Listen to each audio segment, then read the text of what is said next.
What's off limits in conversation with family, and then we gonna deep dive in, go in from there. What's off What's limits? off limits? Okay, well let's either what's off limits or what don't you feel comfortable talking to family about? Family and friends. Let's say family and friends. I don't have anything that I won't talk about unless it's my mother. Like I don't want to talk to my mother about sexcapades or nothing that she's done in her past or anything. Like nothing. Yeah. That's awkward. Keri, what's off limits, Keri? Well, I assume you mean outside of your home family, like extended family. Correct. Um, Politics. Why Um, politics? because Keri, would you like to share with us anything? I'm a bit, I'm a bit. Well, you know what? No, I'm not triggered anymore. So let me bring y'all up to speed. Keri been And going through it, y'all. This to, this this year has been an interesting year for Keri. Go ahead, give it to us. so I'm in a family chat, and it's like 19 or 20 of us, right? Now the chat is designed to keep everybody abreast of what's going on. Everybody doesn't necessarily live in the same state. A cluster of them live in one state, and then there's a few of us that are like sprinkled out. So you send pictures of your kids and buy some popcorn, blah blah blah for fundraisers. But then when the election season began, now everybody is bringing in their political views, and that Kamala it started with the Kamala call, that first call that they did. So that was when I think my family saw that some of us were like down with, some of us were not down with Kamala, and the rest were. After that, every other day, maybe every day, you get a meme that's put in there about Trump, or you get a thing that's put in there about Kamala. You get something that's put in there. So for a long time, I didn't grab the hook. Plus, I don't. Who likes to debate through text? Like I can't do all that anyway. Um, and personally, I don't. I'm still learning enough about my position on things where I'm not trying to convince anybody to change their mind. So I don't engage, right? But then over time, they just start picking and picking and picking. So one day I said, hey, family, why don't we keep this chat for family stuff? And if you want to talk about politics, why don't y'all start another chat? Well, that created a whole kind of uproar. And my husband, who is also in the chat, sometimes he's a little bit of a backdoor instigator. He started like instigating with like emojis. I'm like, you're gonna make it worse for me.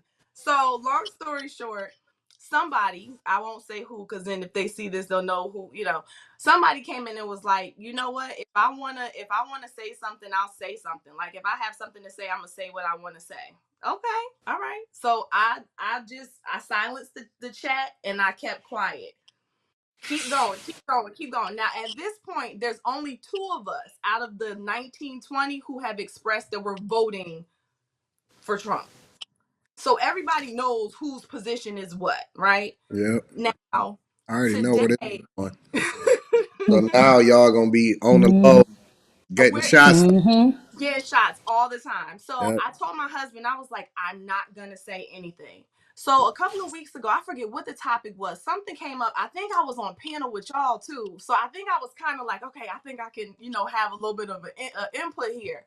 And I tried to come in, and my cousin, who was the other Trump supporter, she came in, and between our two comments, it was like 8, 9, 10 comments. They were coming too quick, so I couldn't keep up. So I just said, you know what? I tried to engage with y'all.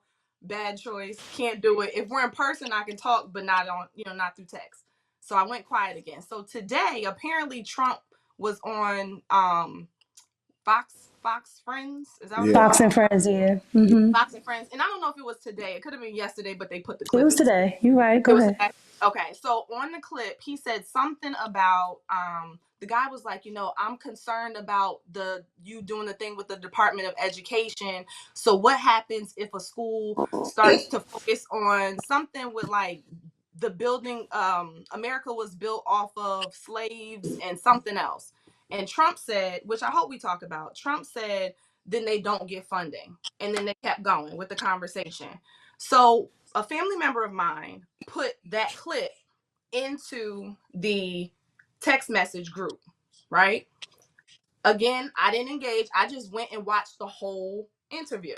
So then another family member of mine who has taught us all through our upbringing, you know, the importance of knowing our history or what have you. Can I read it? Can I tell y'all what was said?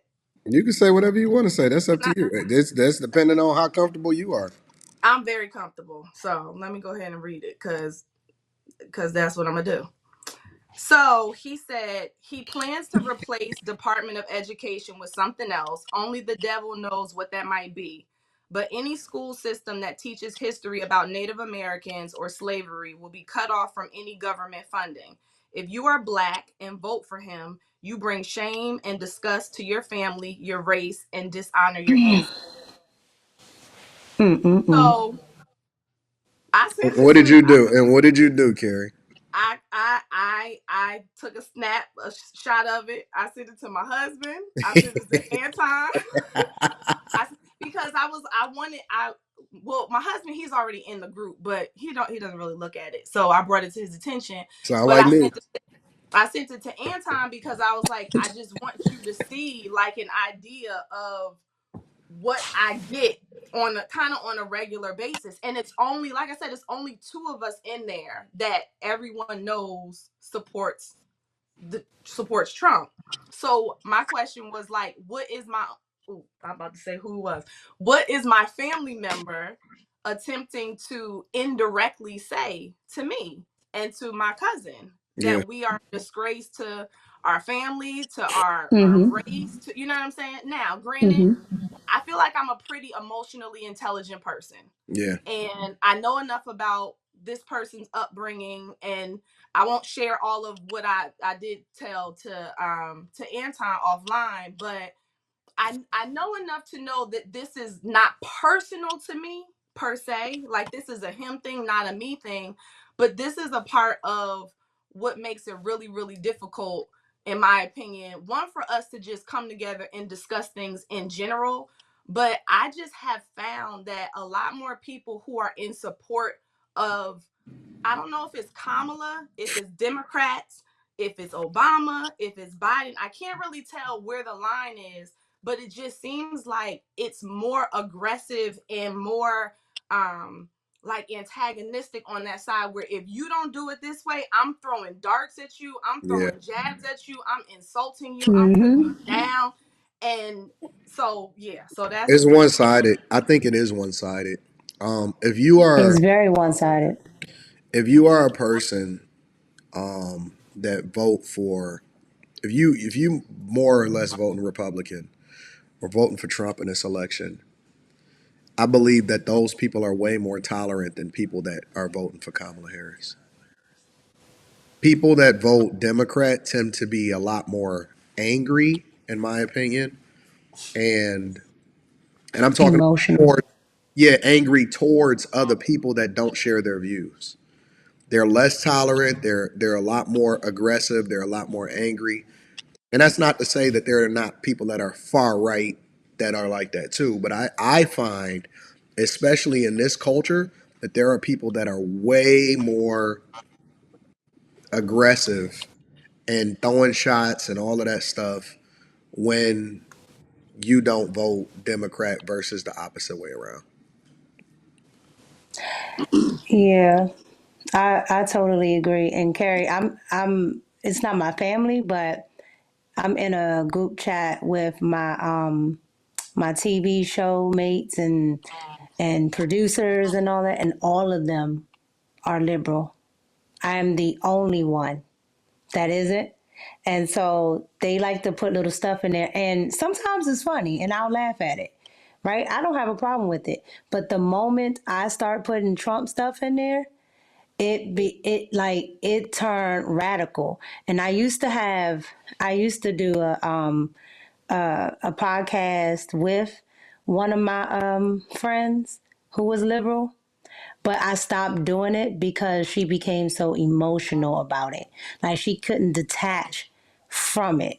And that's when I'm like, okay, either I'm going to get rid of not having you on here or I'm going to get rid of you. Right. So to save you, I'm not going to bring you on no more. Mm-hmm.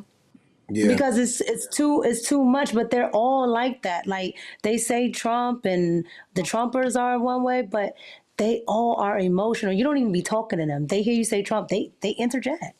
Right.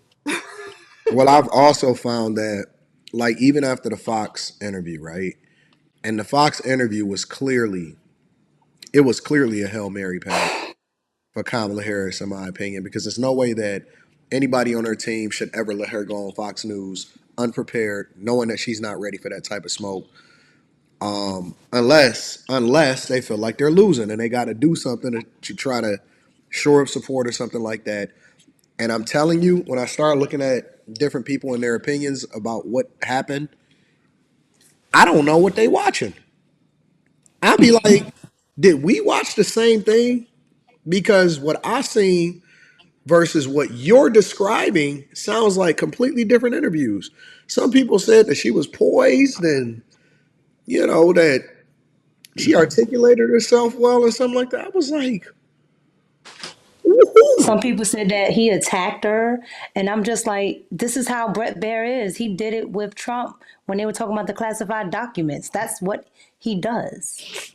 I just was like, I realize also that when these interviews and these things happen, it's only really two things that they're doing that they're trying to communicate to people. The first thing they're trying to do is they're trying to galvanize their support base to actually get out and show up. So you know, I think that Democrats, in a sense, know that the majority of their base is lazy, partially because they are uninformed, which is one of the reasons why they tell them to get out and vote. Make sure you get people registered to vote, not make sure that you inform people on what our policies are so that they can make the best decision for themselves. Because generally, in urban environments and communities, you don't see a large voter turnout rate, but if you do, if they do get out, then it's generally going to be, yo, we gonna just vote blue, we gonna vote Democrat because that's the way we always voted. So when you see these people get on these platforms a lot of times and they do these interviews, they're not convincing me to vote for Kamala Harris. They're not convincing you to vote for Donald Trump if you vote in blue. What they are doing is two things. I think that they're convincing their base to get involved, A, and B, um, they're also trying to inform or swing people that may be on the fence one way or another. And so I think that when you see her show up on those platforms and she doesn't do well, then it's bad because I know that my whole family watches me. Let me tell you the type of family that I have. I got the type of family that act like they ain't seen nothing that you did, even though you the biggest fucking YouTuber on the world. You show up to a family gathering and they be like, "Hey man, what you been up to?" Nigga, that's the type. That's the type of family that I got. They be like, "What you? I ain't heard from you in a while. What's been going on? Everything? Give me an update." And I be looking at that nigga. I be like, I saw you watching. nigga, everybody tell me that you was watching my stuff on the low. You know what I'm saying? Like you ain't got a lot to kick it. You ain't got a lot to kick it, man. Where you been at? I don't even know what's going. So I got one of them Hollywood ass families that's you know they gonna act like they ain't seen what you got going on. You know what I'm saying? But then they gonna be I discussing. wish. But this is what they gonna do on the low. They gonna act like they ain't seen it, but then they gonna be like this on the low. Hey y'all, we gotta hold Anton up in prayer. He going crazy. Hey y'all. Hey, make sure make sure Not y'all the subs. make sure y'all put Anton on the prayer list because he's gaining influence, but it's going in the wrong direction. Oh, not the You subs, want to yo. know something, Anton? What's so funny? What's so funny is the white people in my family are all voting for Kamala. Really? Yes. So I go over there with my MAGA hat, and they have on there, "I'm with her." Like, so my grandfather's birthday is on Sunday. I'm gonna take a picture, and you'll see it. And they argue with me all the time. Why? He's just, and I'm like, if people could really just see how it has nothing to do with color, Yeah. because they are the whitest of white, and they're like, "Oh, I'm gonna vote for Kamala." I'm like, I'm not voting for no damn Kamala. Yeah.